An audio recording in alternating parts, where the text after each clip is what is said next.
You are listening to WBHM Digital Broadcasting. The best in paranormal talk radio.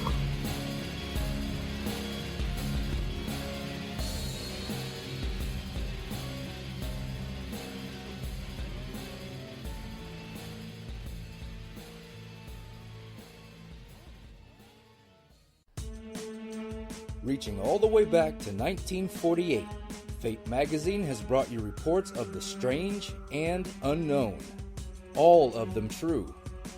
Fate Radio is carrying on that tradition. Here is your host of Fate Radio, Kat Hobson. Good evening. Welcome to Fate Mag Radio here on WBHM Digital Broadcasting out of Birmingham, Alabama. I'm so glad you're here. We have a fantastic show for you tonight. I'm excited. I first heard this guest about 3 or 4 years ago when my friend Frank Lee was interviewing him. And when I first heard him, I thought, oh, please, there's no way. This cannot possibly be something that's a reality. And you know what? I'm thinking it's a possibility, right? This is going to be so much fun. Stephen Myers has written extensively about the fact that he believes the Great Pyramid of Giza, and I'm assuming others similar to it that are around the world, were built as water pumps.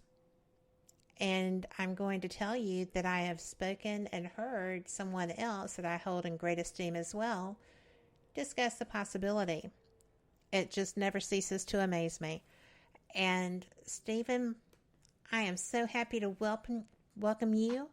Thank you for joining me. Thank you for your patience in getting here. And hooray, here we are. Here we are. Thank you for having me on the show. I appreciate it. Well, I do too. And definitely worth the wait.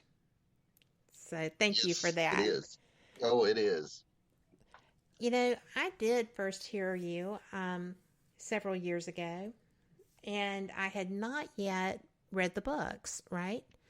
So when I did, it was just astounding to me.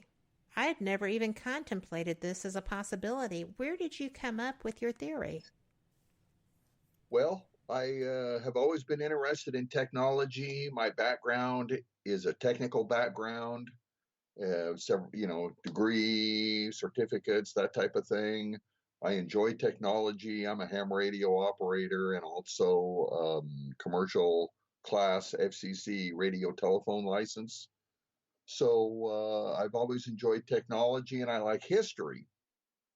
So if you like technology and history, ultimately you'll take a look at the Great Pyramid because it's a technological wonder that was built in distant history. So just like everybody, I got interested in pyramids in general and specifically the Great Pyramid. And I kind of wanted to know two things about it. I didn't want to know when it was built. I didn't want to know who built it.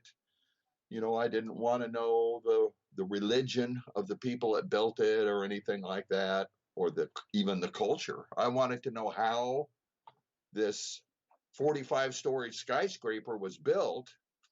And why would they do such a thing? So I got interested and read all these books and everything, and ultimately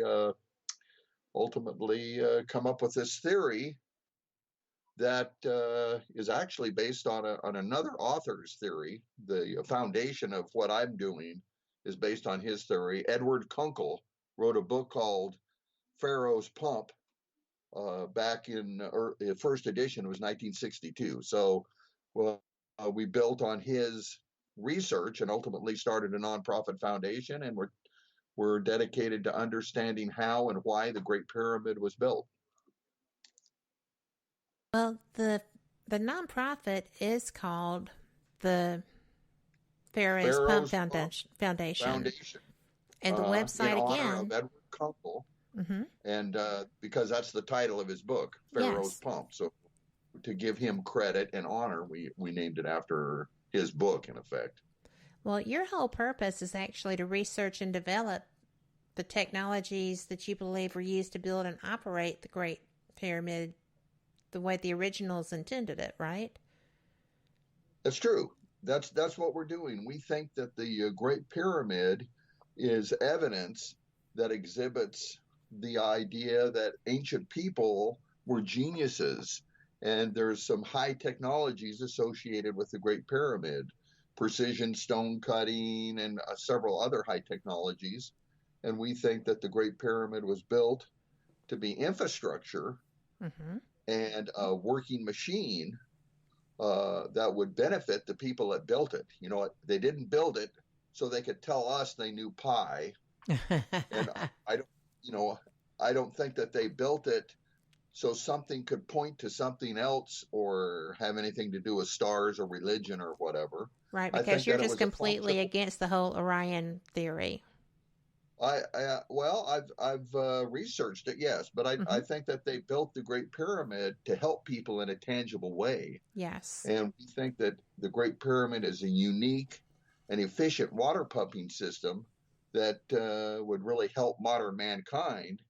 And that's what we're doing, is we are doing the best we can to redevelop that ancient technology.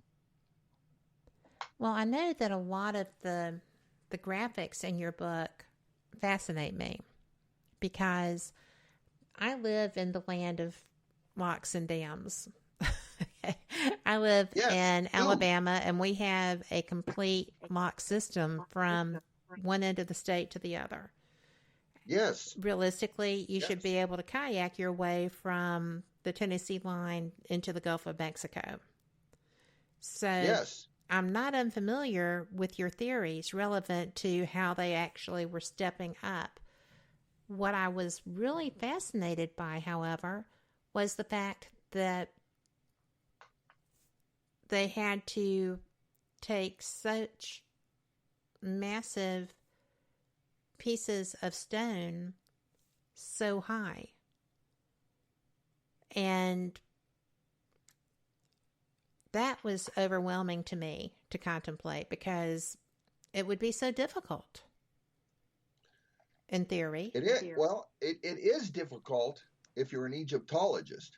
The entire science of Egyptology has never moved a payload the weight of one of the heaviest stones of the Great Pyramid, which is 70 tons. They've never moved a payload 1 inch.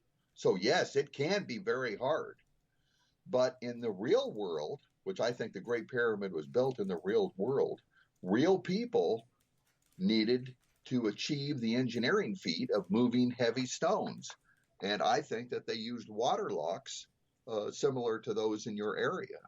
When the Erie Canal was built, it was 4.5 feet deep, and the barges were able to carry, believe it or not, a capacity of 70 tons. So one end of the Erie Canal is, compared to the other end, is higher than the height of the Great Pyramid. So back in the 1830s, regular people were able to move 70-ton payloads higher than the height of the Great Pyramid. And I think a similar technology was used to build the Great Pyramid because it's fast, controllable, powerful. And in fact, water locks are the system of choice to use in the 21st century to move our heaviest objects, which are aircraft carriers, tankers, and everything else. The Panama Canal has been updated by adding larger water locks because it's the 21st century system of choice. They didn't use a magic wand or contemplate their navel or hum or anything like that. Those were engineers that really needed to do stuff, so they built additional water locks in the Panama Canal. So yes, it's difficult to do unless you do it the easy way. Well, one thing that I wanted to ask you about, because I am not an engineering person other than what I have researched and educated myself on, and that's not generally the best way to go about learning these things. However, you mentioned the Erie Canal and the Panama Canal, both of which have great length, plenty of room to step up to that level. As each system was stepping up, and I do understand that, you get to the end, to the final lock, and you just allow more water. But they would have to go about doing this in quite a structured environment, right? Certainly, everything about the Great Pyramid, none of it is to chance, if you will. None of it's a coincidence or anything else. It was created, by design, and every aspect of the Great Pyramid has a purpose.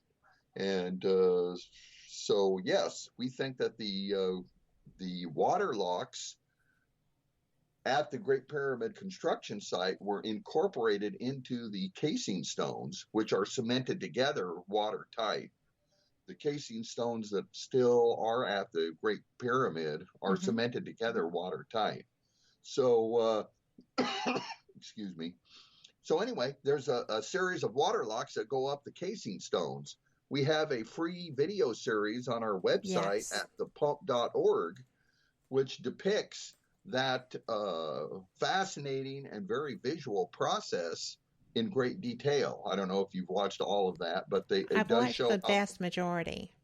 Awesome. I appreciate that. So the water locks would go up a flight of water locks up the side of the Great Pyramid to build the Great Pyramid level by level, including the casing stones. So we think it was built level by level. So, and you don't need to be an engineer, because a lot of this makes, if I can say this, common sense.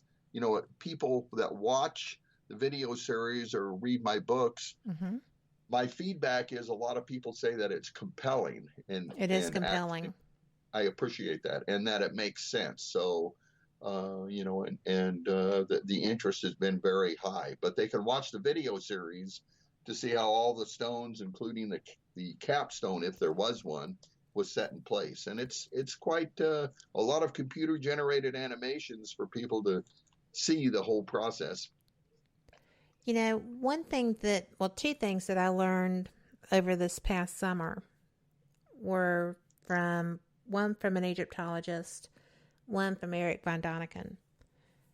From Eric von Daniken, who's rather the original Indiana Jones and was allowed access through the pyramids before they were shut down, right? Before they realized that was not a good thing. And I believe he would still be granted that access based on his history of research there and his fascination. But he said that in the bottom of the pyramid, there's a clear pool, and that clear pool is constant and fresh and blue, and that doesn't change. So that means that there is water flowing in there. So there's no reason to doubt that would not be able to have locks dredged, have diversions for the water dredged to come to the pyramid, because we don't know what the structure of the landscape was back then. Things change, and especially I would think with shifting sands. But the second thing was through an Egyptologist who is on television, and he said that a document, a papyrus, had been found that indicated that the pyramids were actually built in half the time that was generally considered fact. They found a papyrus that a foreman had created, like a journal page, and it was 20-something years that it took to build it. And if you look at all of the different ways to do that, I feel that being able to mobilize the stones in the manner you suggest is the only way that goal could have been reached. Well, I appreciate your kind words, and it means a lot to me. Yes, I think the original builders were able to provide a water source that was available at the Great Pyramid. There's other researchers, including Christopher Dunn, that contends water was made available at the Giza Plateau.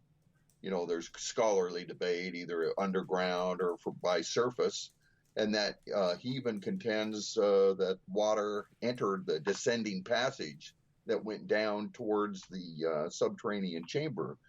So, excuse me, we think that the subterranean chamber underneath the Great Pyramid was like a water pump in itself, like a hydraulic ram water pump, only quite a bit different. And that water pump is what supplied the water for the water locks up to build the Great Pyramid to such great height. And those water locks were supplied with water from that subterranean water pump.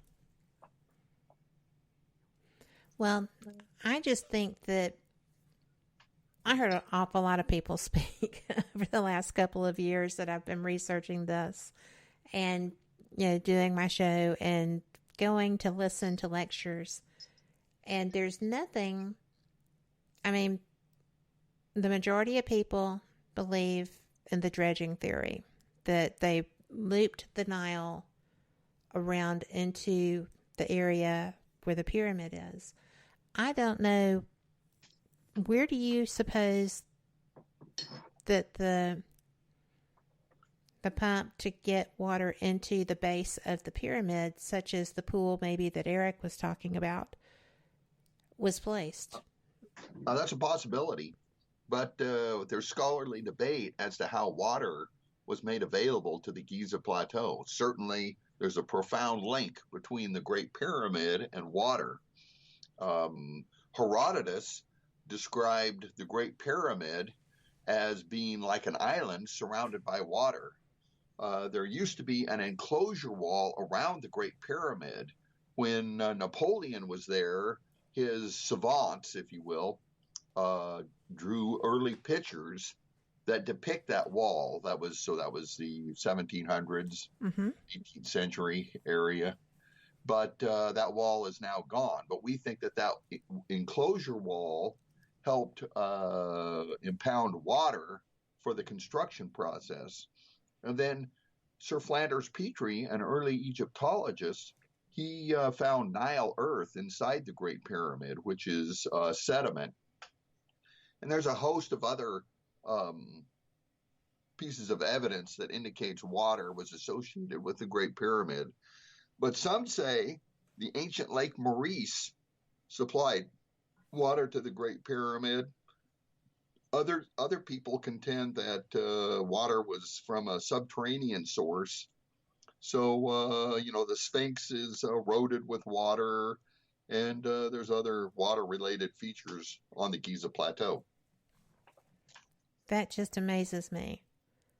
So few people even have this conversation, much less get as involved in the research and development that you're doing, trying to recreate these technologies. Yes. What is your motivation for that? Well, actually, a humanitarian. We're not going to get a patent. We don't want to try to get a patent and charge people, but we want to develop a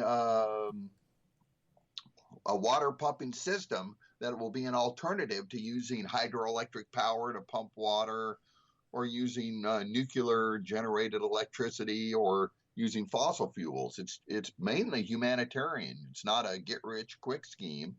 And we want to develop plans that people can make themselves, if you will, in cottage industries around the world, even in third world countries. So we think that the passages and chambers of the Great Pyramid were a unique ancient high technology that was both energy efficient and also environmentally friendly. And we want to develop that technology now for our modern but troubled world. So we use a lot of ancient technologies. Aspirin is an ancient technology from South America. Down there, they would the witch doctor would say, chew these leaves and call me in the morning. But the leaves contained what we have synthesized as aspirin. So there's a lot of medical ancient technologies. In Egypt, they did birth control, they did C-sections. So all these are ancient technologies that we're actually familiar with. But this Great Pyramid was infrastructure that helped the people that built it, had a huge return on investment, and we think that technology would have a value in today's world where we have centralized energy production, but we want to decentralize the production of energy. Interesting. When you talk about the prosperity, when we come back from this break, I would like to discuss the rise of some of the kingdoms there and how this may be relevant to that. But that being said, we will be back in 3 minutes. Y'all come right back.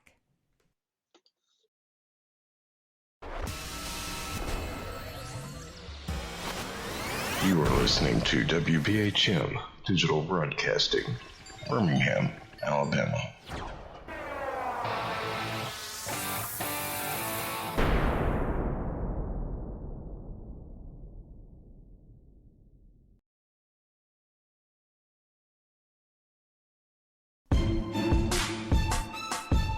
You are listening to WBHM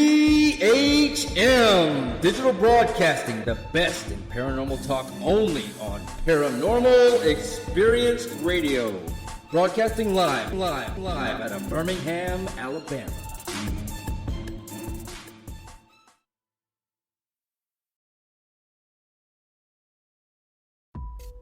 Since 1948, Fate magazine has brought you reports of the strange and unknown, all of them true. Fate Radio is carrying on that tradition, bringing you the unusual, macabre, strange, and bizarre. Join host Kat Hobson Sunday nights from 8 to 10 p.m. Eastern on WBHM Digital Broadcasting.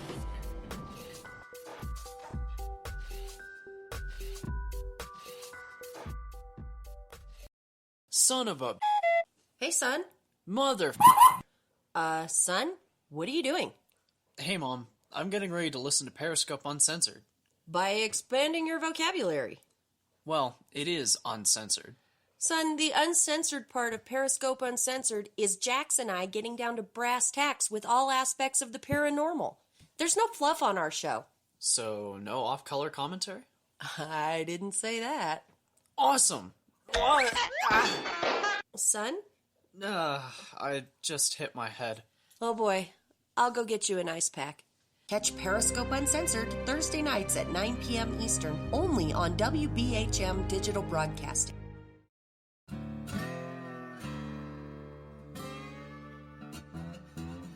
Oh, come on. I'm Southern, but... Nope. That'll do. Hello. I am Kat Hobson, host of Paranormal Experience here on WBHM Digital Broadcasting out of Birmingham, Alabama. I enjoy having guests from all areas of the paranormal, from ghosts to ufology to cryptids and beyond. You'll find some of the best researchers in their fields bringing you some great information. Join me on Wednesday nights from 8 to 10 p. Eastern here on WBHM Digital Broadcasting. Thank you for listening to WBHM Digital Broadcasting out of Birmingham, Alabama. The time is 23 minutes after the hour. Hello there. Welcome back to Fate Mag Radio here on WBHM Digital Broadcasting out of Birmingham, Alabama. I'm Kat Hobson, your host, with my guest Stephen Myers, and we were discussing the prosperity side of the Great Pyramid water pump, and not just prosperity for individuals, but prosperity for society as a whole. Right, Stephen? Oh, that is correct. That's what we think the Great Pyramid was infrastructure. Just like in the United States, we build huge hydroelectric dams. And even though they have passages that point to stars, hydroelectric dams do, that was not their intent. Their intent was to actually have a return on investment for the cost of building them, and they have a huge return on investment. The same with the highway system. We built them not because the roads are in alignment with something, but we did it because there's a huge return on investment for our civilization. That's where our wealth comes from, our power grids and all of that. So that's why people in the first world, especially the United States, are inundated by prosperity. We just are just so used to it. But and in ancient Egypt, there were geniuses at one time who convinced their leader, whoever that was, to fund the construction of the Great Pyramid. And the return on investment was that the pumped water was used certainly for irrigation, power heavy machinery, create compressed air, believe it or not, which you can use for a lot of industrial purposes or a whole host of processes. And I see the Giza Plateau more as a science center or industrial park originally than a graveyard. Well, especially considering that there were only supposed to be 3 chambers, and now they've found a 4th, so they don't really know. That 4th chamber, that 4th void, kind of violates every theory that's been espoused thus far relevant to the graveyard aspect of it. Also, when I was sharing our video yesterday in our show, I kind of tongue-in-cheek thanked Ancient Aliens for promoting our show, because Giorgio and Rami, who had mentioned the papyrus that he had from the foreman of the pyramid builders, were in the pyramid looking for this void, trying to find out what was going on.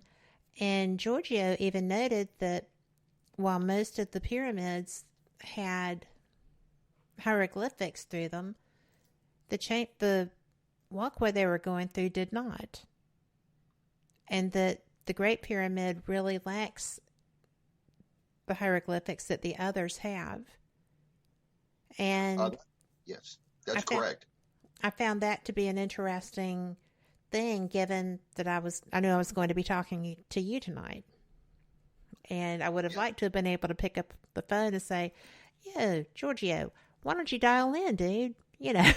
Because I thought that would have just been such a fantastic conversation, because he's always so interested in everything. And I know he has to have read your books. I know that he is very well aware of everything, because he just loves everything. He loves to learn. And, cool.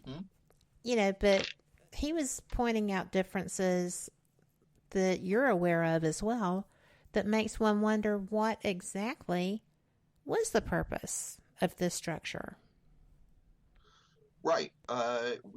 If you see pictures of temples and where King Tut was buried and all of the valley of the where all the tombs are, the Valley of the Kings.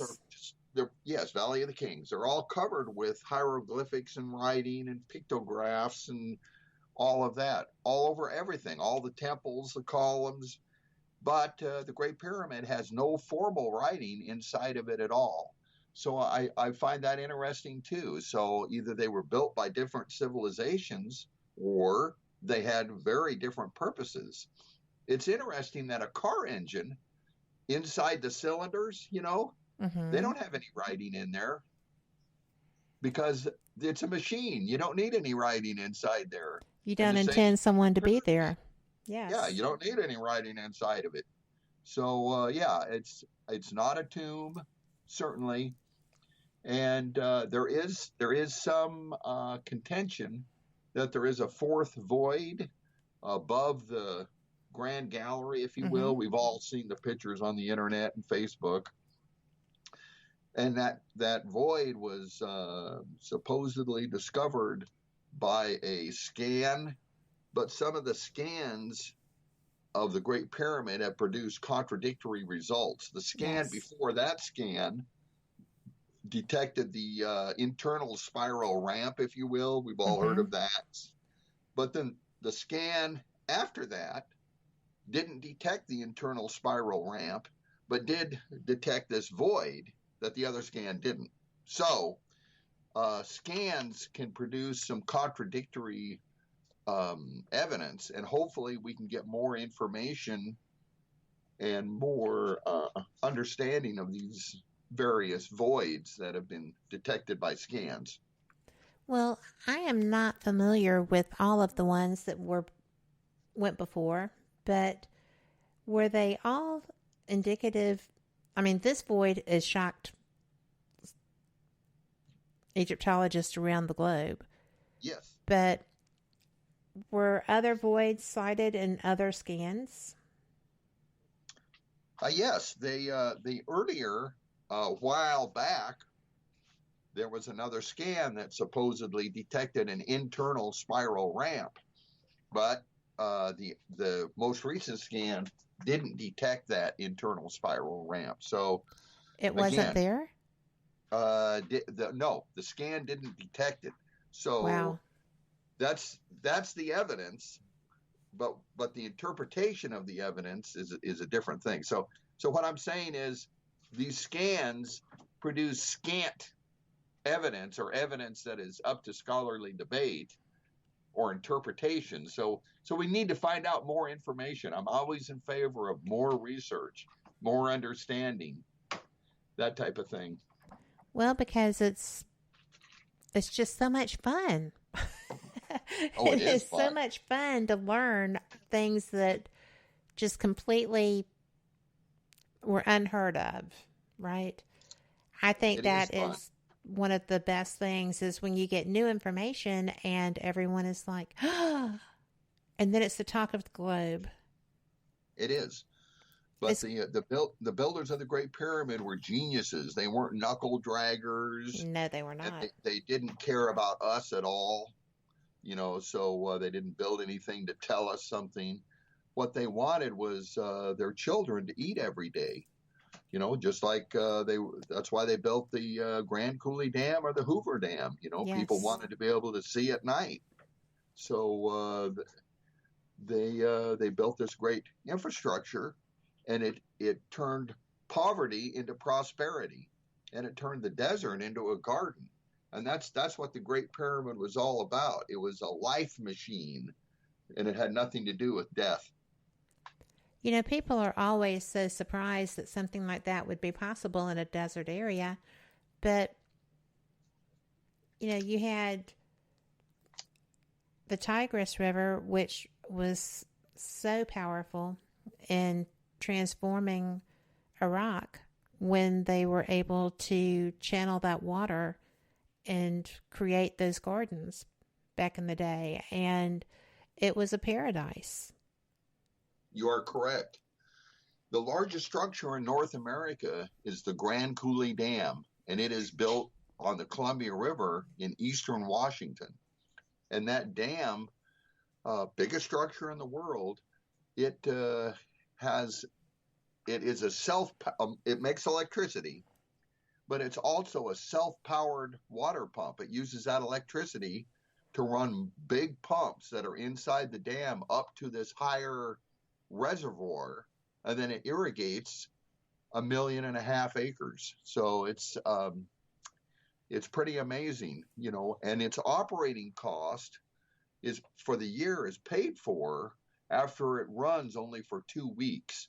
The rest of the time is like pure profit, if you will, return on investment. So these infrastructure projects, if done right, can be a huge return on investment.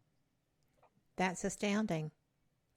If that is the case, then why do people, if we actually have created a structure that will do this, why does the concept of the Great Pyramid, having been that when there was water readily available, why does that seem so unaccepted? Why are people so shocked by that? They know it's possible. We've done it. Well, they are shocked by it, especially if they're over 30 years old. because if you're over 30 years old, you're already invested in an idea. And usually that idea is either about tombs or about alignments or whatever. So people don't change their minds. The Piltdown skull was discovered, and it had file marks on it. Okay, it was a fraud. But the people that the leading anthropologists, the experts, said, "Oh, there it is, the missing link." Okay, it's right there, even though it has file marks on it. You can go see the file marks today. Well, none of the experts changed their mind for 40 years, and then they all died off. Then a new generation of anthropologists said, well, nah, that's a fake. So the point is, nobody changed their mind. And that's what happens with the Great Pyramid. Egyptologists have an invested story, even though they can't demonstrate anything, Right. Stone cutting or moving stones. So it just takes kind of a generational change for ideas to take hold. Well, I think that's tragic because you hate to think of somebody being so close-minded that they're not open to possibilities. And, I am curious as to what you feel led to this not functioning anymore. Okay, yeah, the Great Pyramid is not pumping water anymore. That is correct. I think that, excuse me, I think what happened was it broke, specifically in the King's Chamber. There is an expansive force happened in the King's Chamber. The stones of that chamber have been spread apart, if you will. And we think that the coffer in that chamber was used as a water level device. And it's quite technical, but it's all described in my book. Mm-hmm. And that water level control device broke. And that caused the King's Chamber to become completely filled with water. And then when additional water came in, it caused an expansive force. All other researchers acknowledge that there was some sort of force inside the Great Pyramid. And you can word search explosive force in the King's Chamber. But we think it was like a hydraulic force. Mm-hmm. Christopher Dunn and other people contend that there was some type of a force that caused this expansion of the King's Chamber. So and then it broke the ceiling stones, and then that chamber caused the Great Pyramid to be unrepairable. Well, that's tragic. Is that something that, with the technology, I feel that with the technology that we utilize as a rule today, that we would not be able to rebuild that structure without a whole lot of people making a whole lot of money trying to come up with different ideas. But rather than just dredging out a path and going for it. But could that be repaired with the technology that we have today? No, it wouldn't be worth repairing the Great Pyramid because the Great Pyramid serves a different purpose. The purpose it serves now is a tourist attraction. It's a money-generating machine now instead of a water pump. So being an ancient artifact, it would be inappropriate to alter it, if you will, or to go in and try to repair it. But a lot of people say the Great Pyramid, we can't duplicate it with the technology we have today. I would disagree with that. We have cranes that can lift many, many tons of stone. We have modern stone cutting equipment that can cut stone with great precision. So if you use modern stone cutting and modern stone moving, if you will, methods, you could recreate the Great Pyramid. In other words, pile a bunch of rocks on top of each other. So, but what we're thinking about is using much smaller technology like PVC pipe, polypropylene containers, some custom valves, and that type of thing. And And that's what we're doing in our facility. We have a fundraising effort to acquire a 3D printer, and we're about halfway there. So if somebody wants to get involved with our crowdfunding effort, they can go to our website at thepump.org and see what it's all about and see if they want to be involved. Well, it's a great site, by the way, because the information is there. The book links are there. You can find Steve's books on Amazon.com also. And it's pretty fascinating. Absolutely. But thank you for that. Well, it's true. And had I not read, I wouldn't have understood. And some of it I still don't understand. I do a lot of Googling when I read technical things. And especially when I start delving into physics and such, I'm into Googling terminology. So it's okay. Boy, I'm the same way, And well, you don't learn if you don't. Yeah, you got to learn. Can't walk around. That's better than picking out an expert and saying, I believe what he tells me. Yeah, so right. I consider you a real researcher by doing what you've described. But can you imagine ancient people building this great big structure because it would actually help them in a positive way? Isn't that a wonderful thing to consider? It is a wonderful thing to consider. And, the tragedy is that, to my knowledge, the only location of these pyramids in Africa are in northern Africa and the Arabian Peninsula. And in South Africa, we have people from America going to dig wells so that separate little towns can at least have a source of clean water. And, correct. It just is so, it would be great to have this technology spread throughout areas that desperately need it. You're correct. Also, this efficient water pumping technology can be used to take water from where there's too much water and pump it away. So like in the Midwest, in Nebraska, where they're having flooding and that type of thing, you could possibly, have infrastructure to remove some of the water. So there's a lot of advantages to being able to move water cheaply and efficiently. So it also would make marginal farmland more productive. So we're hoping to develop this ancient technology. Funding has been a struggle because it's such a, it's so revolutionary, if you will. It is. It is. That being said, when we come back, we have a question for you in chat, but it's time for our second break, and we will be gone for about 2 minutes, and y'all come back. This just keeps getting better and better with my guest, Stephen Myers. You are listening to WBHM Digital Broadcasting, Birmingham, Alabama.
Thank you for listening to WBHM Digital Broadcasting out of Birmingham, Alabama. The time is 45 minutes after the hour. Welcome back to Fate Mag Radio. I am Kat Hobson, your host, with my guest Stephen Myers. And Stephen, I was going to let you know that we did have a comment in the chat room, and that was someone who said, well, you're over 30. And yet you're still here doing this research. Yeah, I'm over 30, but I started this research well over 25 years ago. I mean, back in the 1980s. I've been doing this for a long time. So, but yeah, if I can think the Great Pyramid is a water pump, I consider myself to have an open mind, that's for sure. So, but I also like to use valid research techniques in studying anything, even ancient architecture. So, so that's kind of where I'm coming from. Well, you know, the forbidden geometry and all this other kind of stuff. What do you make of that? Well, there's a lot of terms out there, sacred geometry and a bunch of other stuff. All of us have seen on the internet and Facebook people that have a cross section of the Great Pyramid, and then they draw a whole bunch of lines on it, and I mean, so many lines and almost colors in the whole image. Yes. And circles and stuff, and but it's hard to,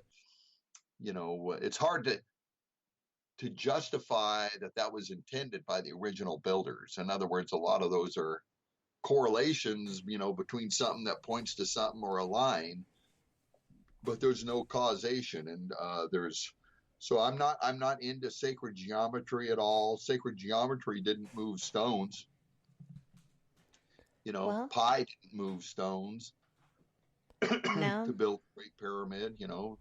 Something pointing to a star didn't move stones to build the Great Pyramid. What do you think about aliens? Aliens? Well, they're building a wall. You've heard about that. Yeah, but the theory that there were interstellar travelers who came and aided with all this infrastructure. There is that theory, some idea that they came across the galaxy and then had to pile rocks on top of each other so they could find their way home or whatever. Actually, the focus of my research is quite narrow, if you will. In other words, a specialist. And that question about aliens is about who was involved with the technology. So I don't do who. I don't do pharaohs. I don't do kings. I don't do any of that. All I do is how the Great Pyramid was assembled and why they did it. So possibly because the Great Pyramid was from distant antiquity, many people think that, well, people back then couldn't be smart enough to pile rocks on top of each other, so there must have been some alien influence. And that's a possibility. But also another possibility is in distant antiquity, there might have been a genius like a Nikola Tesla. And he figured out alternating current in one day. Or there might have been a guy named Victor Schauberger who was attributed to a whole bunch of unusual machines. He even worked for Adolf Hitler for a while. Victor Schauberger, people I'm sure know about him. They do. So there could have been a couple of geniuses, a leader that had an organized society, and then they assembled the Great Pyramid. So I'm not sure. I'm open to the idea of aliens, but I don't know. Well, we have another question in chat, and this was like, if the water came from the Nile regularly overflows its banks, but that means there's powerful bacteria. And what do you think they would have done about that? Certainly there's powerful bacteria in the Nile River now. With Egypt being largest population of any country in Africa. Certainly 40 centuries ago, things would have probably been different. There's not only bacteria, but industrial waste in the Nile River. When I was there, they said, don't go fishing in the Nile River. You'll catch a fish with 5 eyeballs. So Kind of like the Pacific. yeah, Which is not funny, but sadly true. that's true. So, yeah. But back then, I don't think it's the same as it was now in terms of bacteria, if you will. Certainly, there's a lot of sediment in the Nile River. And of course, for irrigation, that would just add, it would be a natural fertilizer. Mm-hmm. How interesting it is that the largest structure in the Valley of the Nile right now is a water pump. And it's pumping water right now. It's working. Really? Yes, that's the High Aswan Dam, probably 15 times as big as the Great Pyramid by volume. And it uses electricity for a whole host of purposes, including powering irrigation pumps. So the largest structure in Africa and in the Valley of the Nile is used to pump water.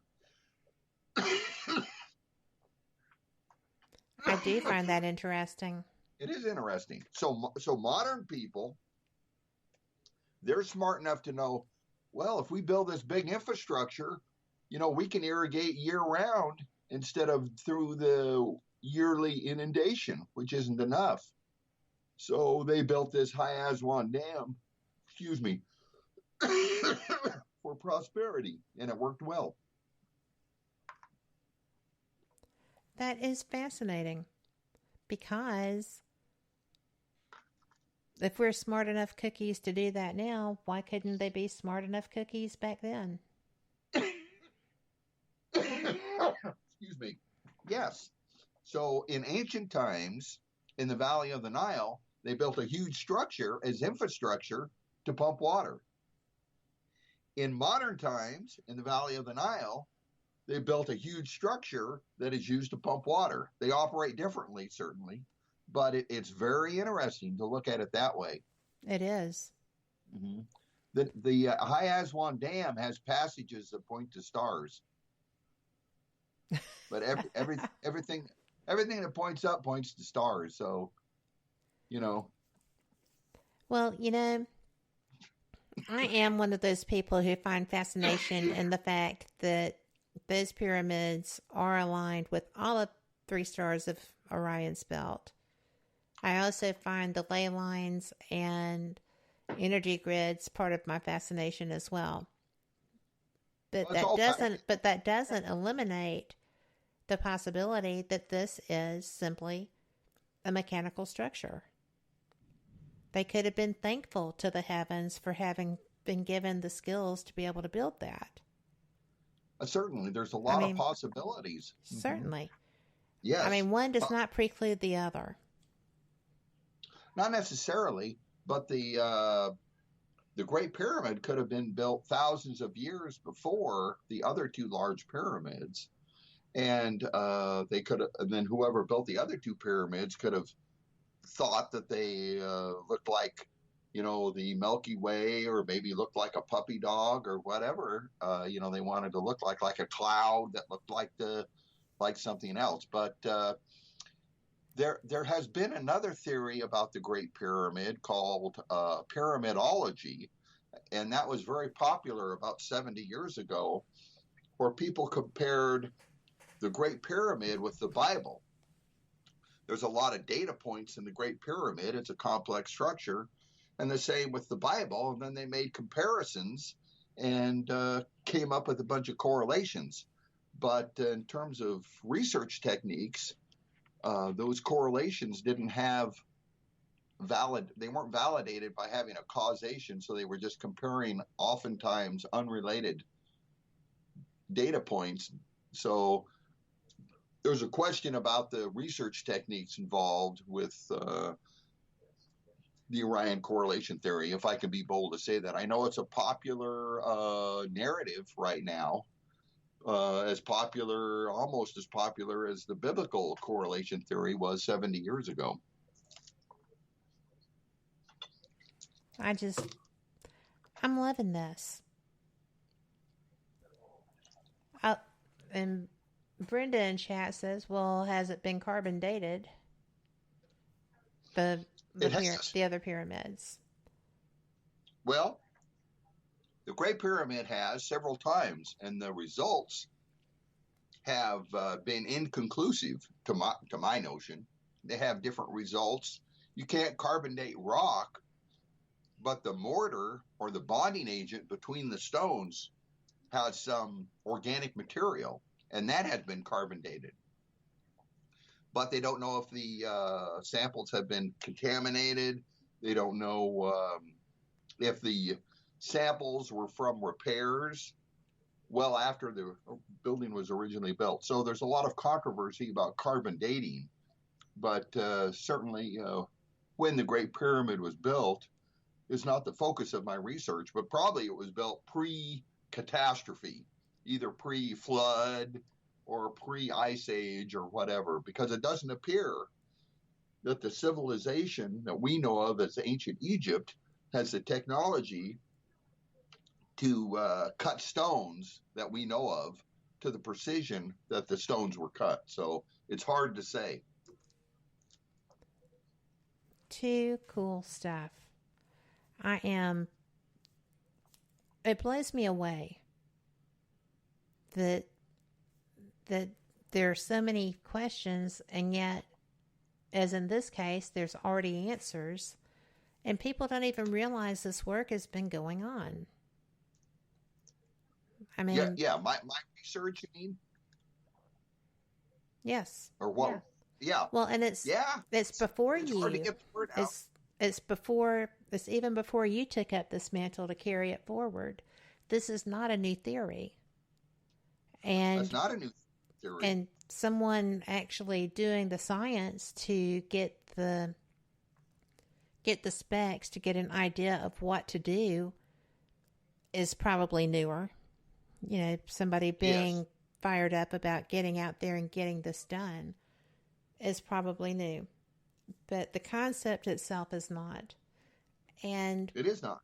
About how far back does this theory go? Okay, a fellow named Edward Kunkel, who I never met, he died in about 1980. He was just a regular guy. He didn't really have a degree, but he was a businessman and did a whole bunch of other things.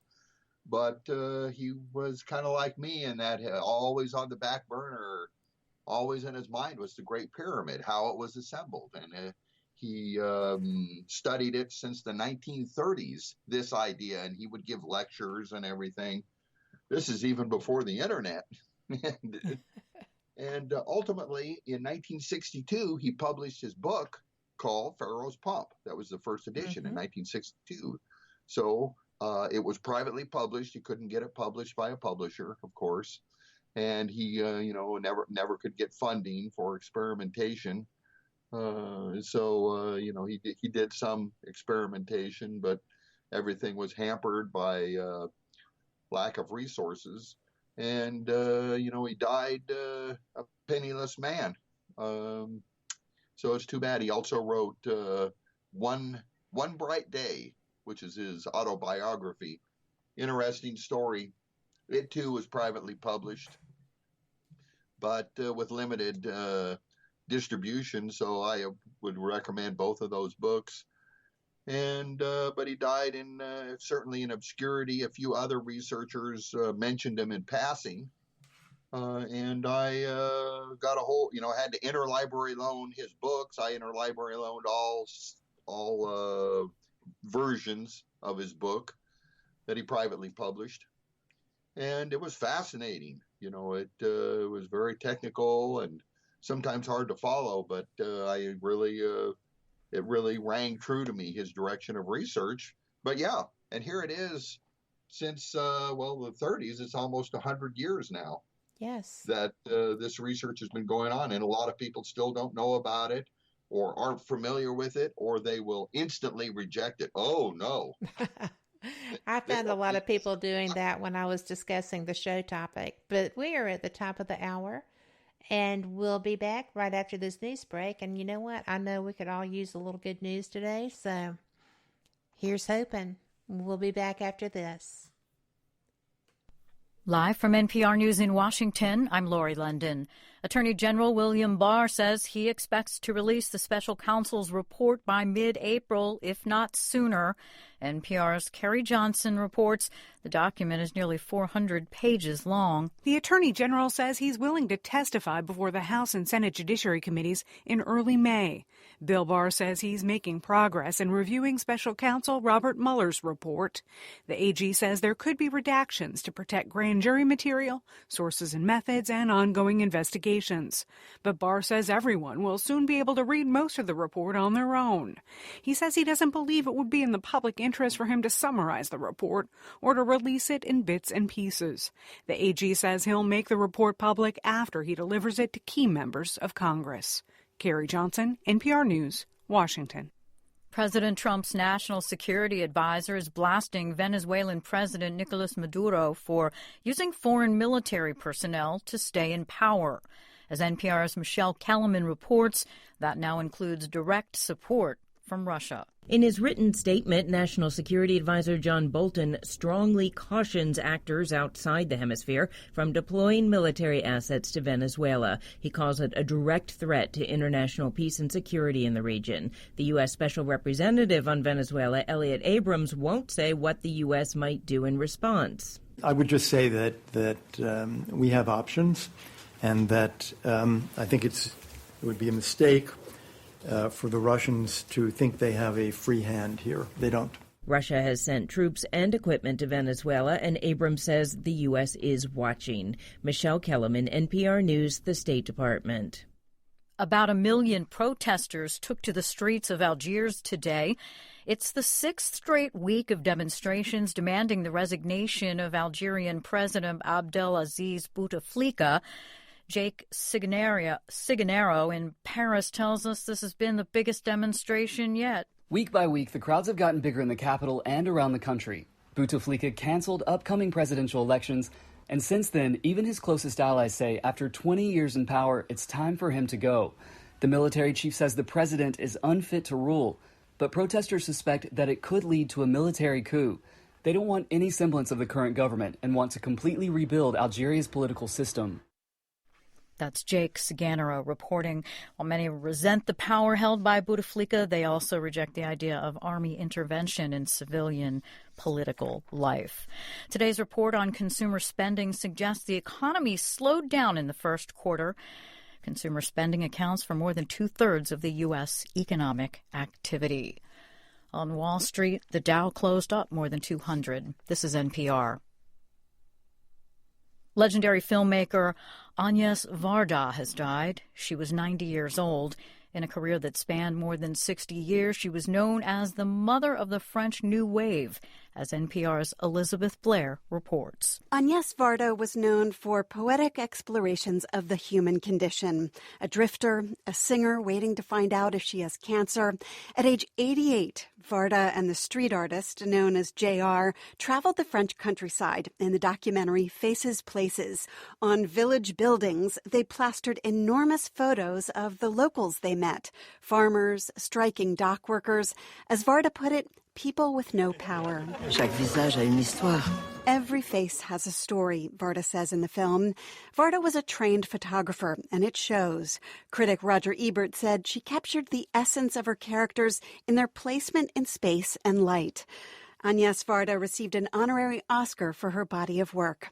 Elizabeth Blair, NPR News. Thousands of students in Berlin have skipped school again today to take part in a rally demanding climate change action. Swedish teen Greta Thunberg, who inspired the school strike, protests in Germany and elsewhere, is leading the rally through Berlin's government district.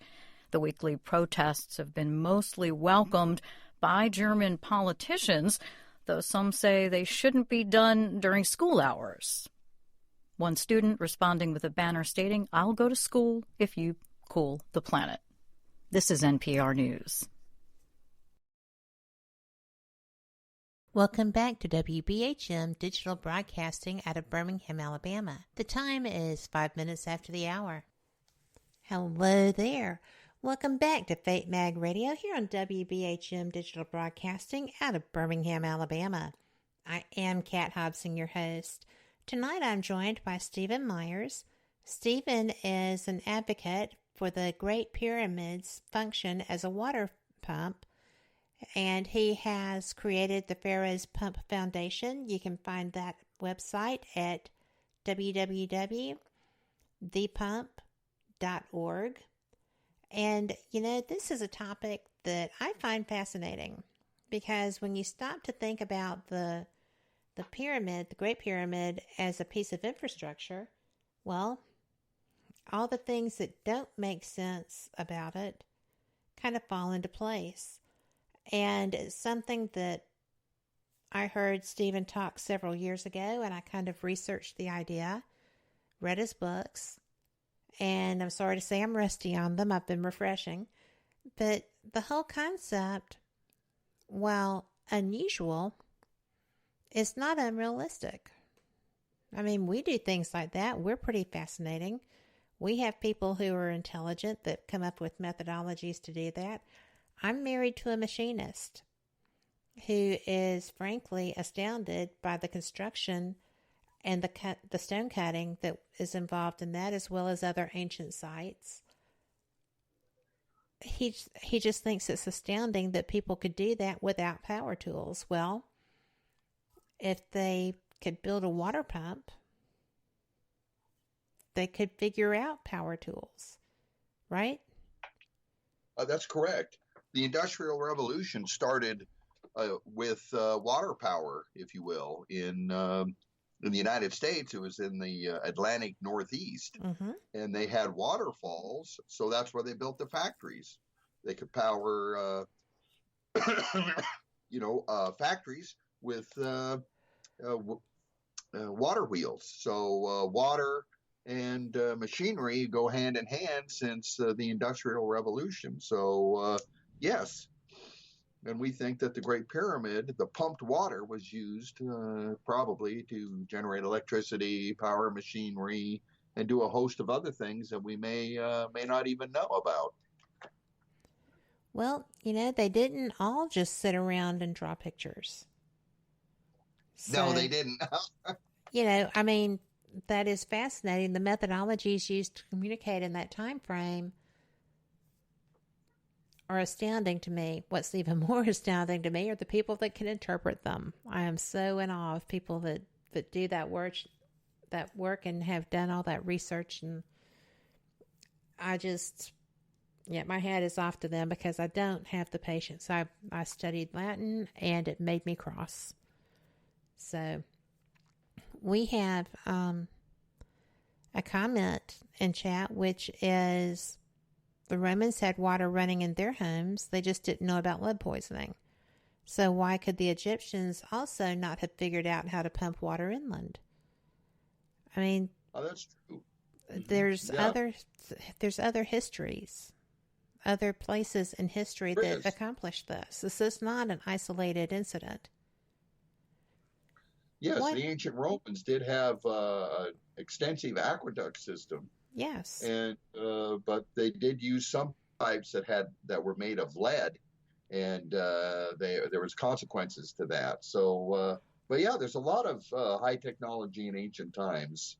So even in South America, they did brain surgery that was successful. There's a lot of skulls that are evidence of that. The terrapanning, if you will, is brain surgery.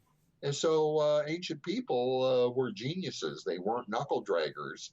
And they had the same wants, needs, and desires that we have, which is that our kids eat every day and that we don't have to work 14 hours a day and other things like that. So that's what I think the Great Pyramid did. And it's some people, like that idea and feel it's compelling. I do. I was curious when I was reading, and I know that you consider the water pump as an alternate to fossil fuel. I do. In what way would having a structure such as the pyramid or a water pump such as that, even on a smaller scale, what would you anticipate that doing to eliminate fossil fuel needs? Well, it's a lot of water pumps, especially in the third world countries, are powered by gasoline engines, or if they're a little bit bigger water pumps, by diesel engines, and those are fossil fuels. But if you can use this unique water pumping system that doesn't use fossil fuels, it would replace that both of those types of fuels. I know that in the poverty-stricken areas of the third world, they can't afford expensive fuels from the east and then expensively machined water pumping systems from the west. So more people die every day from lack of water or lack of clean water than twice as many that were killed at 9/11. So every day there's two 9/11s, but they're not in New York City. They're just oftentimes people of color or just kids that die from dysentery or lack of clean water or lack of irrigation water. So that's what one of the goals of our nonprofit foundation is to reduce, that death toll by providing an additional alternative to generate electricity. That's a beautiful thing. I appreciate that. What about the other cultures that had these pyramidal type structures? You had them. Well, actually, they're around the globe. They're not just Mayan and Aztec. They're in China. They're across Asia. Do you feel that this was something that was shared? And if so, there's not a historic record of people being able to travel those distances to communicate. How would those ideas have evolved in that way? And do you feel any of those others are pumps as well? That's an excellent question. There are a lot of pyramids around the world, both ancient and modern, and they all serve some sort of a purpose. There's a pyramid in Las Vegas, a pyramid at the Louvre, South America, China, like you say, ancient and modern. And they're all built with different degrees of workmanship, different sizes. The angles of the sides are different. Some pyramids in Mexico or South America area are made out of stone rubble, if you will, or dirt. Others, like the Great Pyramid, are quite precise in their construction and made out of large stones. So they have different construction techniques, and you can't lump them all together, certainly. So I think the Great Pyramid is the only one that was built to be a machine that pumped water. Other pyramids don't have the same passages and chambers, or they're made out of dirt or that type of thing. So, some in South America have little houses on the top and that type of thing, a platform, steps. So much different. Well, I know that there are step pyramids and stuff also, but are there no others that are known to man that have similar interiors? No, none have similar interiors to the design of the interior of the Great Pyramid.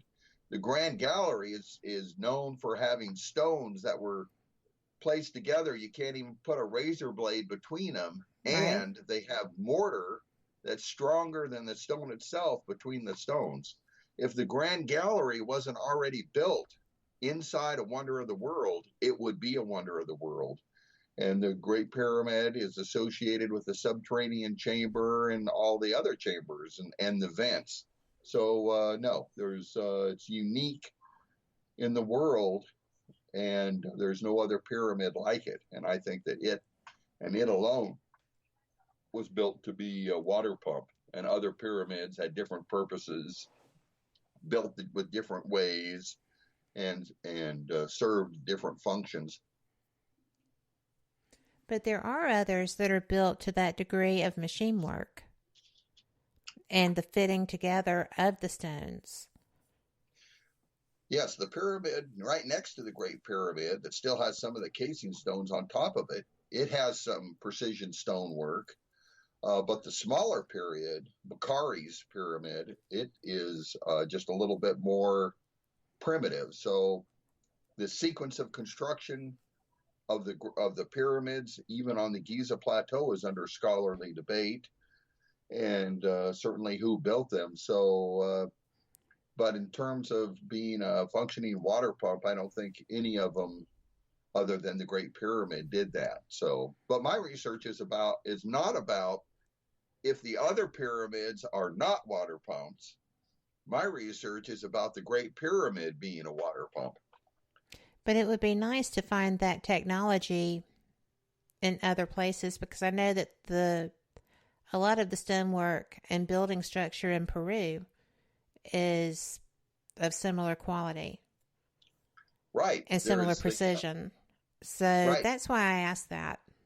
Right. Machu Picchu and some stone walls and other thing down in that area are extremely amazing, just phenomenal in its stonework. But there's no pyramid at Machu Picchu or these walls, if you will. So it's a little different. You can't put all the pyramids, blanket them together, and say, well, this pyramid wasn't a water pump. That means none of them were water pumps. You can't really do that. And I've had a lot of people use that logical fallacy. Really? So, oh yeah. Let's say. Well, I was just saying, wouldn't it be cool if some of them were? It would be cool, but let's say there was a car wreck out in the street and 2 people got killed, and they wanted to find out what happened. Well, if the police came and said, well, what happened in this other car wreck over here, or that other car wreck out of state? Well, at this other car wreck, nobody got killed. Well, then people don't get killed in car wrecks. I've had people do that. If this other pyramid isn't a water pump, and it can't be because it's just made out of stone rubble, then pyramids aren't water pumps. Well, it's a false comparison. Well, I think that sometimes when you're looking at something that is built to very similar specifications yet halfway across the world, you kind of have to wonder. You do wonder. I don't have a problem with saying I think that there might be some other pyramid structures that could have been the same thing. That's a possibility. And it would be a good thing. I mean, I understand that I love that. I know, and I understand that the Great Pyramid is your focus. But you're also very knowledgeable of pyramidal structure. I am. So, it's okay, right, to kind of branch that vision out a little bit and say, I wonder if there's something else that could be this as well. Maybe this was not just an isolated incident. It could be. Certainly, we have our nonprofit foundation, and we're doing a lot of different things, if you will. Produced 2 documentaries and 2 books. But if people want to become involved and help us study other pyramids and that type of thing, we would sure appreciate any help that we can get. So absolutely. Yes. So and that is www.thepump.org. And you are welcome to go there, contribute, learn. There's a video series there that will help you understand what Stephen is talking about. And that being said, we're at our first break of this hour. I can't believe it. We'll be back in 3 minutes. Y'all enjoy. You're listening to WBHM Digital Broadcasting, the best in paranormal talk only on Paranormal Experience Radio. Broadcasting live out of Birmingham, Alabama.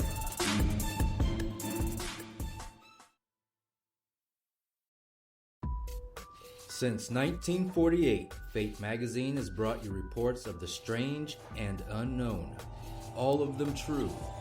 Fate Radio is carrying on that tradition, bringing you the unusual, macabre, strange, and bizarre.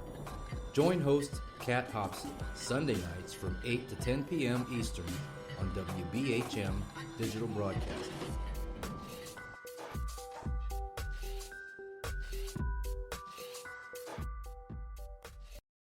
Son of a...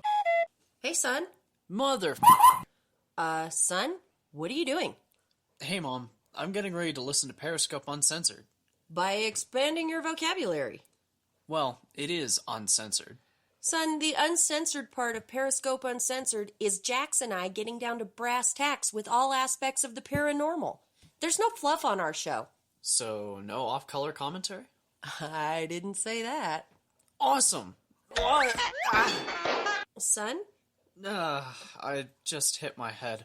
Oh boy, I'll go get you an ice pack. Catch Periscope Uncensored Thursday nights at 9 p.m. Eastern, only on WBHM Digital Broadcasting. You are listening to WBHM Digital Broadcasting. The best in paranormal talk radio.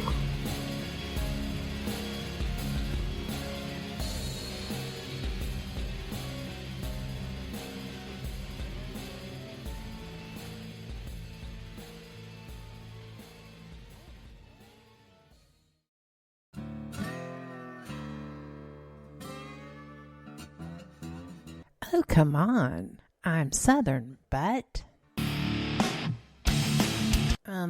Nope. That'll do. Hello. I am Kat Hobson, host of Paranormal Experience here on WBHM Digital Broadcasting out of Birmingham, Alabama. I enjoy having guests from all areas of the paranormal, from ghosts to ufology to cryptids and beyond. You'll find some of the best researchers in their fields bringing you some great information. Join me on Wednesday nights from 8 to 10 p. Eastern here on WBHM Digital Broadcasting. Thank you for listening to WBHM Digital Broadcasting out of Birmingham, Alabama. The time is 23 minutes after the hour. Welcome back to Fate Mag Radio. I'm Kat Hobson, your host, and I am joined tonight by Stephen Myers, the author of books The Lost Technologies of the Great Pyramid. And I have just blanked out, Stephen. The Great Pyramid Prosperity Machine. Prosperity Machine. Thank you. I knew it was in there somewhere. I am so having a blast discussing this, and we were discussing right before we left, that people have given you a lot of grief, that they, if one pyramid isn't what you're saying, the Great Pyramid is, and, the Great Pyramid couldn't possibly be either. You catch a lot of flack, don't you? I do. I do.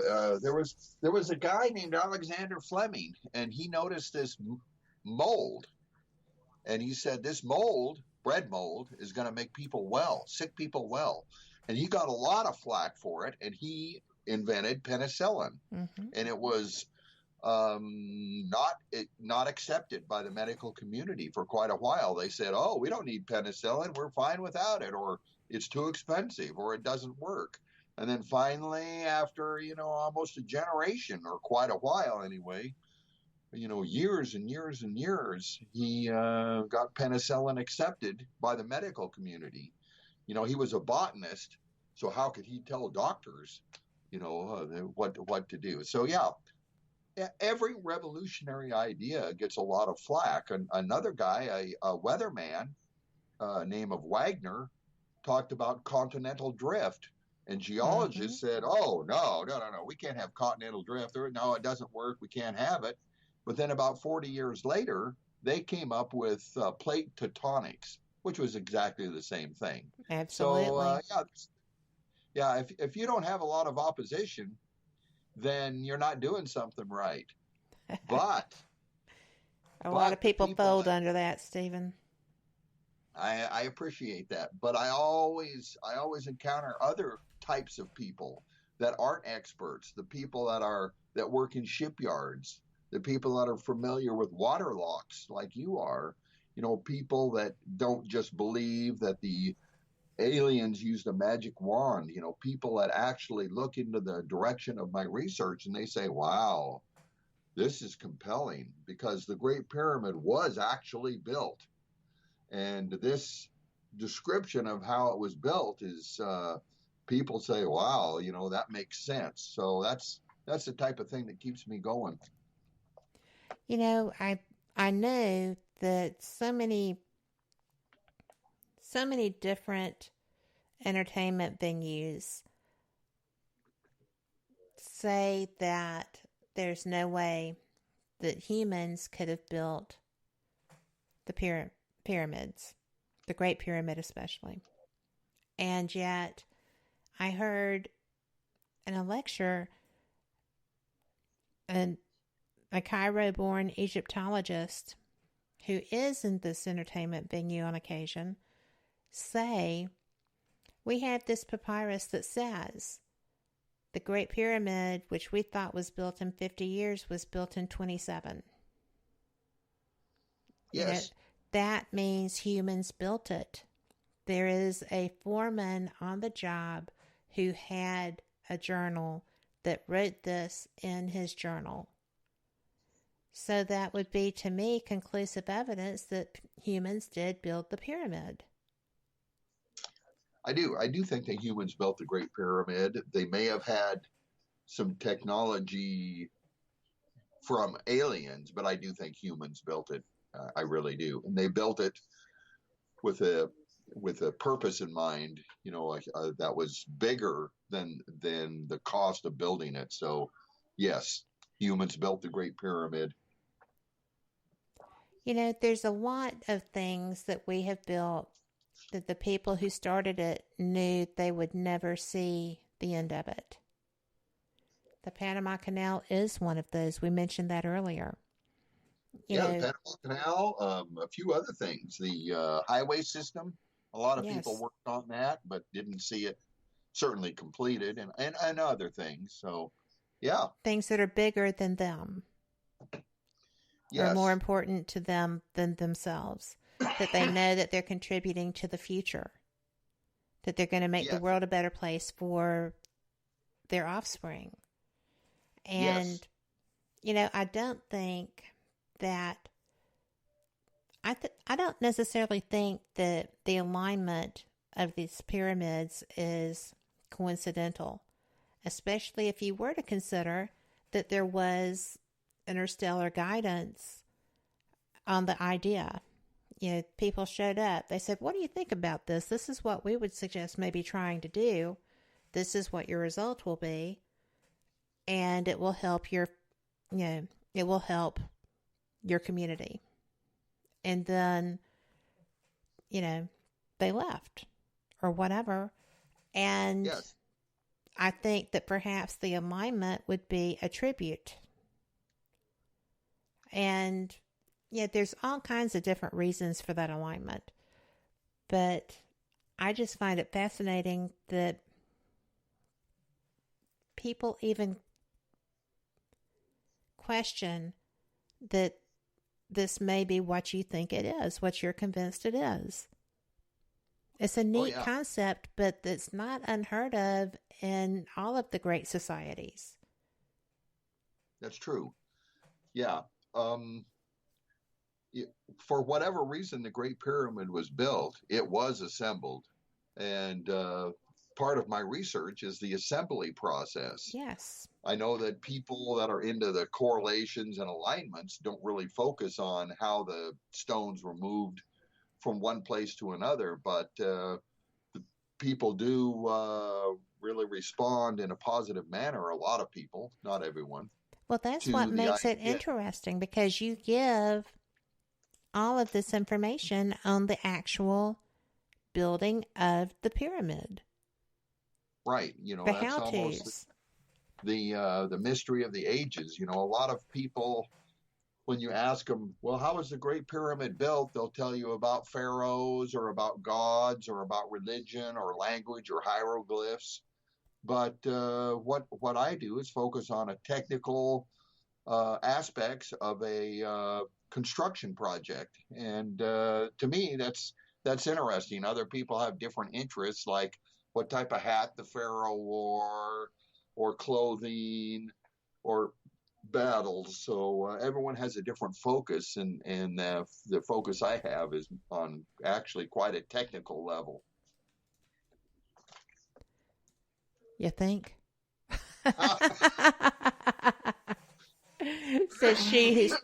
said she who worked her way through the books. But I will say that if somebody has questions, there's a video series on thepump.org that will get you there.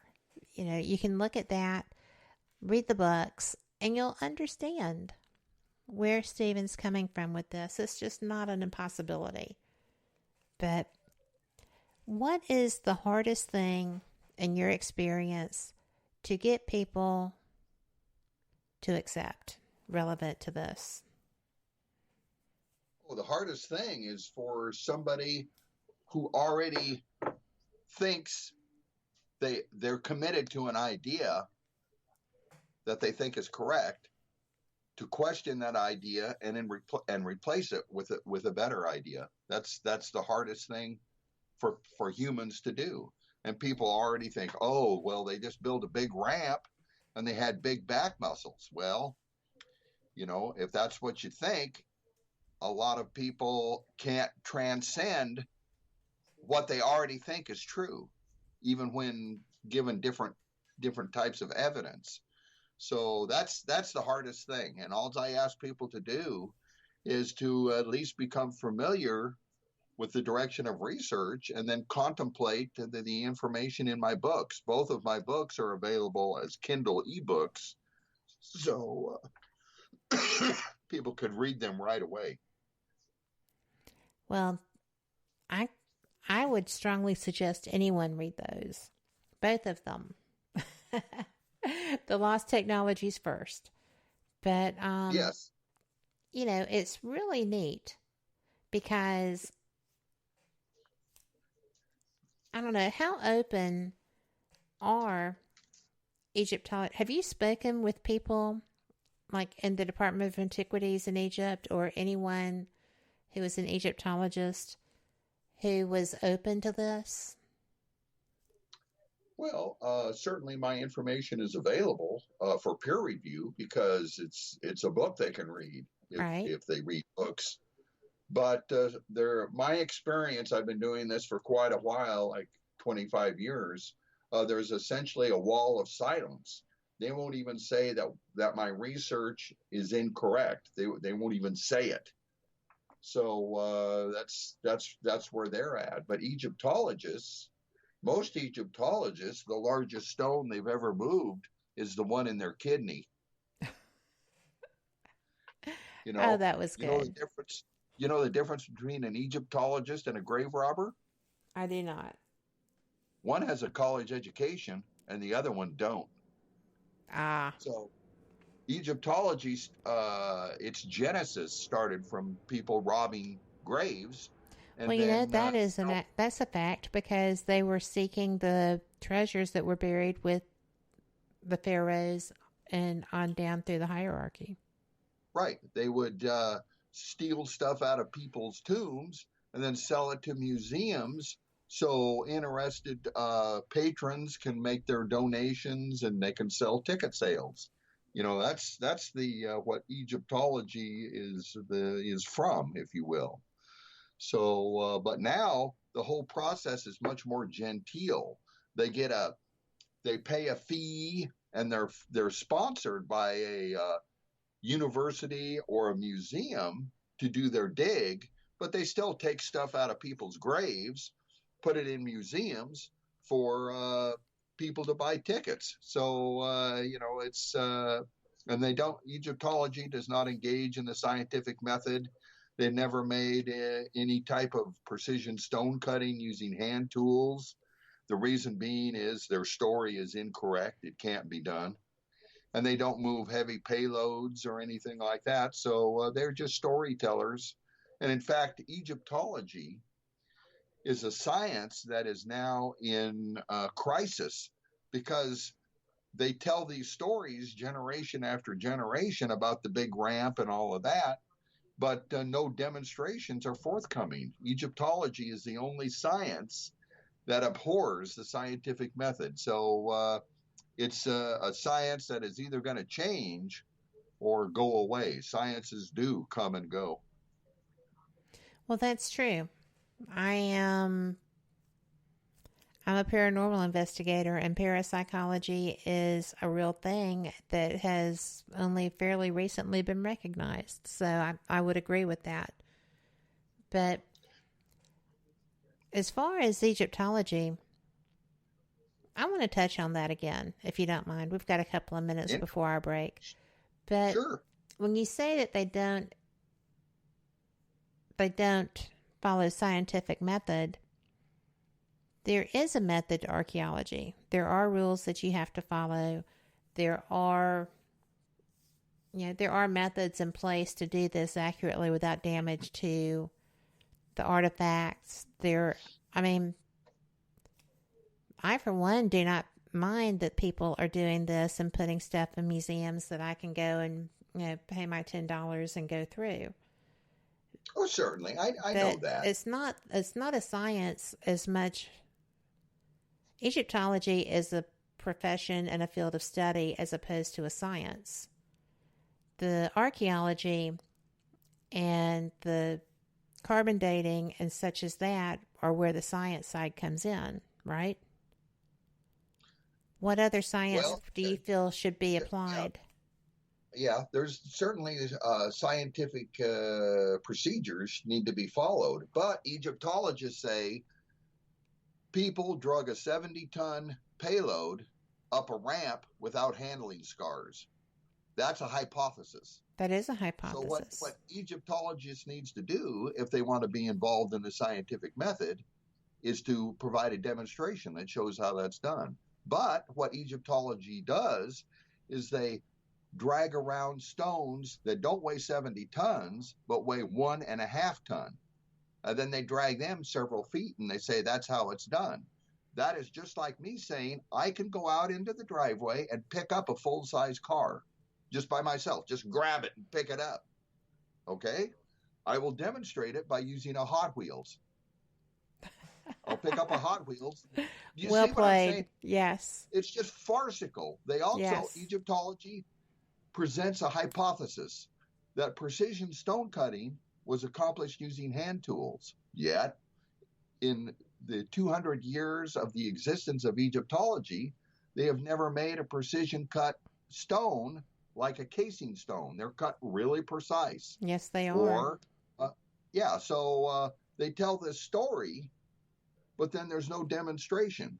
It's like, let's say I was a cow jump over the moon-ologist and told you all about cows jumping over the moon, and how they land without breaking their legs and everything. And then somebody comes up and says, hey, can you demonstrate cows jumping over the moon? Well, it's in literature and it's all written down. You can read stories about it from ancient times. Yeah, but can you demonstrate it? Like use the scientific method? And then I would say, get out of here, kid. You're bothering me. And Egyptology is just that farcical in regards to talking about the pyramids.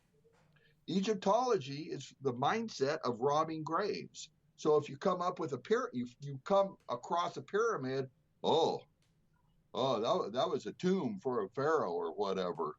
And the reason why there's no treasure in the pyramids, ancient times people stole all the stuff out before we could steal it in modern times. I mean, that's Egyptology. The richest science in the world, yet they can't demonstrate what they say working people did all day long. Interesting. It is. And people don't put up with it anymore. I don't know anyone that's past the 8th grade that believes Doryite pounders can produce precision stone cutting, yet they teach it in the 21st century in universities. There's, shame I said, on those universities. Well, shame on those universities for a lot of things they're teaching, or not. I agree. That, those who don't know history are condemned to repeat it. But as I said, I'm married to a machinist. I agree with you that if those stones were ostensibly cut in that method, show me. Do one. Right. I could go up to your husband and say, on a lathe, you can't make a round cylinder. And he wouldn't tell me a story. No. Or tell me about the book he's written. He would run over to his lathe and make one and make me look like an idiot. Make it beautifully because he's a great machinist. Just putting it out there. But these alternative researchers around the globe have a common enemy, if you will, Egyptology. We all say it can't be done using hand tools, precision stone cutting. All Egyptology has to do is engage in the scientific method and shut us all up. But they won't do it because it literally can't be done. They're wrong. It cannot be done. So it's just an interesting paradox that we're in the 21st century. What do you make? We've only got a minute. I'm going to have to ask you this when we come back because this is more than a minute. So, okay.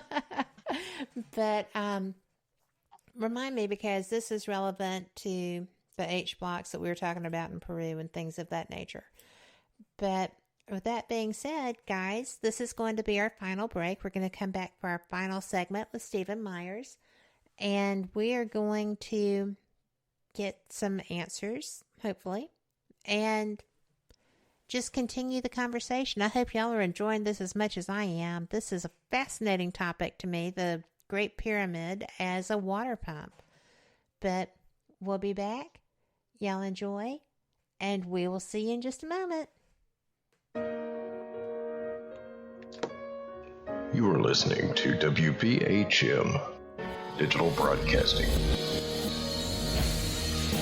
the best in paranormal talk radio.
Thank you for listening to WBHM Digital Broadcasting out of Birmingham, Alabama. The time is 45 minutes after the hour. Welcome back. This is the final segment of Fate Mag Radio here on WBHM Digital Broadcasting. My guest tonight is Stephen Myers. I cannot believe this is the final segment, Stephen. I have enjoyed this. Oh, so have I. But, we were talking during the break, and I was telling you that specifically with those H blocks in Peru, my husband is amazed by those because he said that would be impossible for anyone to do with hand tools. They almost had to be CNC produced. And I find that interesting because he never has an opinion about this stuff. Right? I mean, he's amazed by it, but he never just flat out says that couldn't be done. And you and I were talking about, physical science is real. There are some things that you simply cannot do.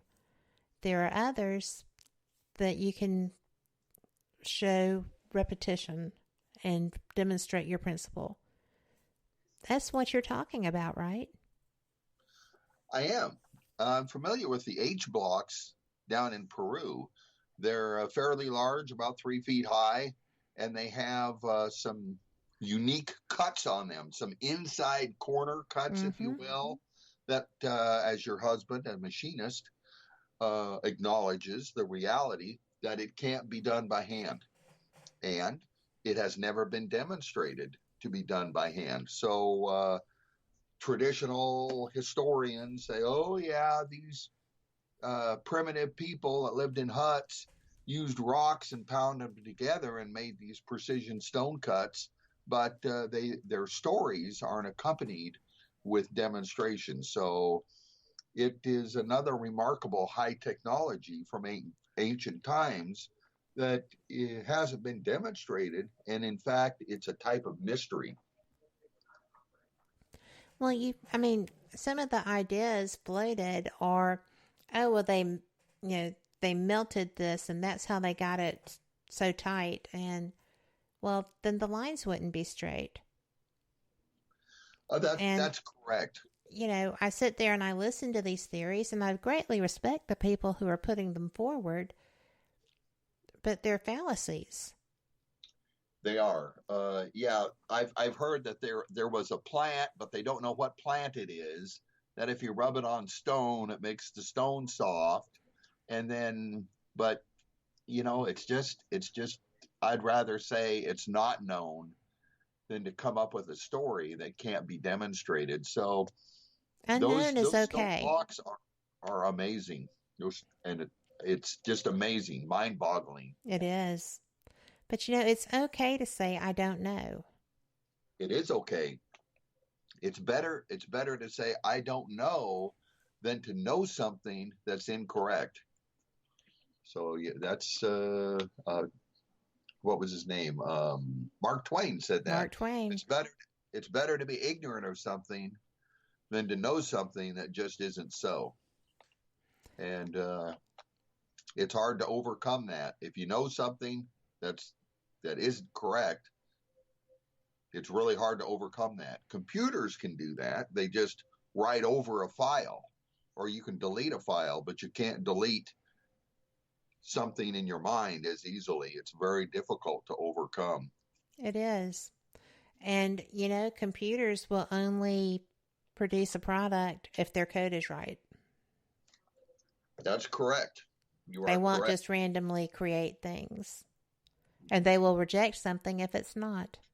What I like is the idea of spare parts. You can go to get a spare part for your car, for your computer, and everything else. And the spare part looks just like the part that you're replacing, exactly. in your engine. So go down to the Egyptologist, and I wish I could do this. I have $17 million, and I want to purchase a spare part. I want to purchase a casing stone. Can you make me one? And wave the check in front of their face and see if they could do it. But they couldn't do it. You would have to specify, could you make me that in the same manner as the original? Right. Make me that in the way you say it was made. Oh, well, we can't do that. but we say working people could do it all day long. So it's strange. Well, I just don't know what to make of this, because I know Egyptologists. I know people who are into the Ministry of Antiquities level interest in artifacts and such as that. And I don't really know an Egyptologist in real life who says that men, made by hand those case stones. Oh yeah. So I know that's what is expounded, but I've never had someone who actually does that tell me that. It says it, yes. I have a different experience. All of their books, when they talk about how pyramids were made, show illustrations, not real demonstrations, of people pounding on stones to produce precision stonework. So it's certainly a subject probably that I'm more into than you, that aspect. But that is their story. That's the company line of Egyptology, is that it was done using hand tools all day long by working people, but experts like Egyptologists can't do it. Well, I'm very disappointed that nobody has ever brought forth a hand-wrought case stone. Maybe I can find someone to talk to me to explain why that's so. Ask one. Yeah. I will. Ask them, how come a 70-ton payload hasn't been moved on or off of a barge? That's another thing they've never done. All Egyptologists agree barges were used to move the 70-ton payloads because the quarry is 400 miles upstream, if you will. Right. So that they say that was done, but they can't do that, certainly. Also, Egyptologists can't move a stone, a full-size stone, around the corner of a spiral ramp because it can't be done, not effectively. Also, Egyptologists say, well, they had to move a stone every 2 minutes. So that means let's have Egyptology move 2 stones in 4 minutes. Well, they can't do it, but working people could do it all day long, year after year. But Egyptology has never done any of these pivotal aspects using full-size stones to ever demonstrate how the Great Pyramid was built.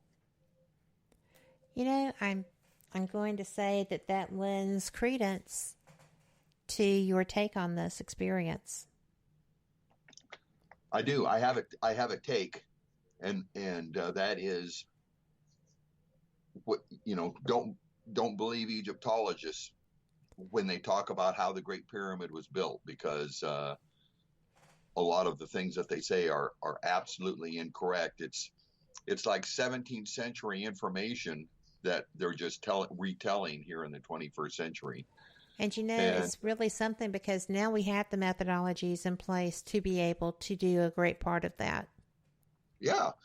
All you need is a Abrams A1 tank. They weigh 70 tons, or a locomotive, and take the wheels off of those things and drag it up a dirt ramp and then set it in place within 1 centimeter of where it needs to go. And all these people, like myself, will go back into the woodwork. Get a bunch of Egyptologists with strong backs and pull a 70-ton locomotive up a ramp and set it in place, up a dirt ramp. But even on the logs, that way it would disintegrate the logs. Oh, of course it would. Everybody knows that, except for experts. They're the last ones. It's just amazing to me. Well, you know what? I like that you have gone to all of the work, all of the research, and put so much time and treasure into working to get your information right and working to get the knowledge out that this is the probability And I also greatly admire that your goal is not self-promotion, but that your goal is to make sure that people have clean energy and are able to have better lives, to be able to get water distributed in a safe and healthy manner. You know, the reasons that you are doing what you're doing, as frustrated as you get with the powers that be that espouse other theories, your goal, almost to the point of tunnel vision, is to help other people. And I choked you up. I got you all choked up. Yeah, you did. You choked me up there. But, you know, it's, and I am sorry that you're sick. Just so people know, he is sick. And he has done this show because it mattered that much to him. So, you know, I am so touched and thrilled that you took the time and went through 2 hours worth of talking with the cough that you have. It's going everywhere. It's across the country. Everyone I'm talking to either has it or knows people that do. But I love the reason that you do your work. And right. I think the books are fantastic. And as he said, they're on Kindle. And you actually have one, if I'm not mistaken, that is a Kindle Unlimited book. Yeah, they both are. So they if both you got are? Kindle Unlimited, you can get them for free. That's why I'm broke. Well, I don't think that will last for long. I think that this is something that people are just, you know, we're getting you out there. We're getting the information out there, working with you to do that. And I think it matters that much, Stephen. And I want to thank you for being somebody that's going to battle over this stuff, trying to get the technology replicated. Well, I appreciate that. Hopefully, we will get some substantial funding, or maybe even someone like Bill Gates or the guy that owns Amazon.com will consider it like what they call a Hail Mary thing to fund.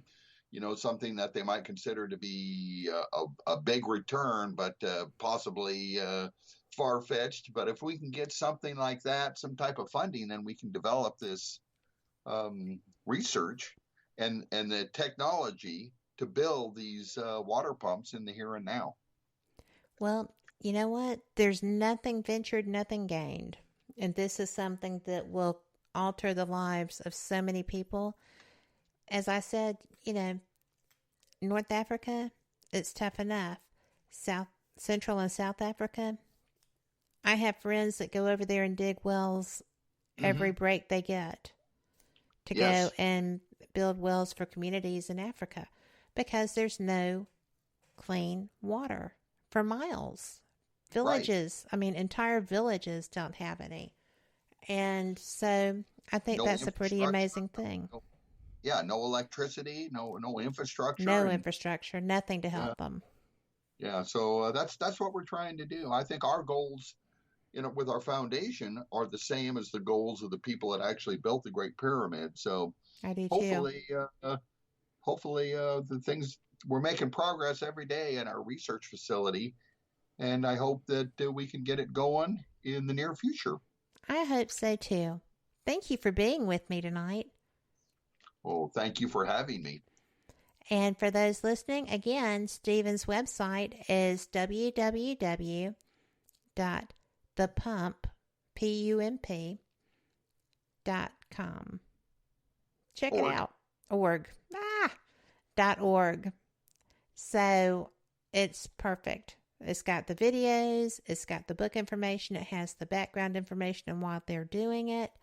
And the organization, in case Bill Gates is listening or any other one person that wants to be tossing some money to help the world, is the Pharaoh's Pump Foundation. So, yes. Thank you, Stephen. Oh, thank you so much for this wonderful experience. You're welcome. And guys, we will be heading out. Y'all have a great week. Tomorrow night will be the Paranormal Pride with Denise Pridemore. Tuesday, we're dark. Wednesday is Paranormal Experienced with myself. Thursday will be Periscope Uncensored with Clarissa Vasquez and the infamous Jax. Friday is busy. That will be Paraversal Universe. We'll have the Paralegend Report segment with them. That will be at 4 o'clock Central Time, 5 o'clock Eastern. And that will be followed by a live Ghost Talk Radio. And then Seraphine Hurley with Tripping the Void. And then me back with Fate next week. And so you know the drill. Same cat time, same cat channel. Thank you. Thank you again, Stephen. Oh, thank you. Good night.